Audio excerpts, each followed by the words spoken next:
South movie best કે પછી Bollywood movie best? તમે પણ આ જ વિચારો છો ને? વેલ, સિનેમા લવર્સ આજકાલ આ જ વિચારે છે, બટ કોલિવૂડ તૈયાર છે એની રાડો મૂવી સાથે. રાડોનું ટ્રેલર જોઈને કદાચ એવું જ લાગશે કે સાઉથ કે પછી બોલિવૂડની કોઈ બિગ બજેટ મૂવી હશે. મૂવીના વાઇલ્ડ એંગલ સોર્સ લઈ લો, બેકગ્રાઉન્ડ મ્યુઝિક, કાસ્ટિંગ, ડાયલોગ, ને અચાનક બધું સાફ. જબરદસ્ત મૂવીની સ્ટ્રોંગ ઇમેજ ઊભી કરે છે બોસ. કાસ્ટની જો વાત કરીએ તો જૂના અને નવા કેરેક્ટરોનું કોમ્બો પેકમાં ઊંધિયું બનાવ્યું છે. આ મૂવી કૃષ્ણદેવ યાજ્ઞિકે લખી તેમજ ડાયરેક્ટ કરેલી છે. તો પછી પૂછવું જ શું રહ્યું? છેલ્લો દિવસ, કસુંદાસ પેન, યુઝ, શું થયું અને હાલમાં રિલીઝ થયેલી નાડી દોસ્તની જોરદાર સક્સેસ પછી કૃષ્ણદેવ યાજ્ઞિક અને યશ સોની તૈયાર છે બોલિવૂડને હજુ એક હિટ ફિલ્મ આપવા માટે. યશ સોની છેલ્લા દિવસથી ગુજરાતી સિનેમામાં ડેબ્યુ કરાયા હતા અને તે ગુજરાતી ફિલ્મોમાંની સૌથી વધુ કમાણી કરતી ફિલ્મોમાંની એક બની. અને ત્યારબાદ યશ સોનીની back to back hit movie પછી રાડો તૈયાર છે 22 જુલાઈના રિલીઝ થવા માટે. સ્વીટ એન્ડ સોફ્ટ નેચરની ઇમેજવાળો યશનો એંગ્રી યંગ મેનનો લુક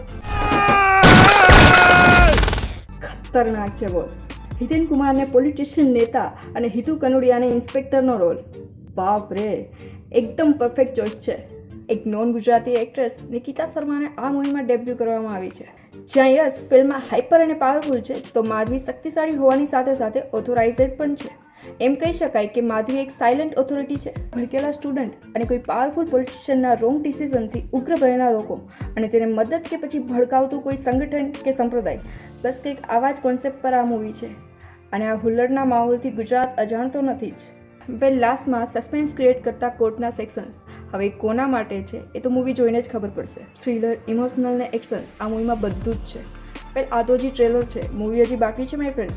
બાકી આ વિડીયો ગમ્યો હોય અને હજુ પણ આવી અપડેટ જોવા માંગતા હો તો વિડીયોને લાઇક શેર જરૂરથી કરજો. અને હા, ચેનલને સબસ્ક્રાઇબ કરવાનું ભૂલશો નહીં અને બેલ આઇકન જરૂરથી પ્રેસ કરજો, જેથી મારી નવી અપડેટ સૌથી પહેલાં તમને મળે.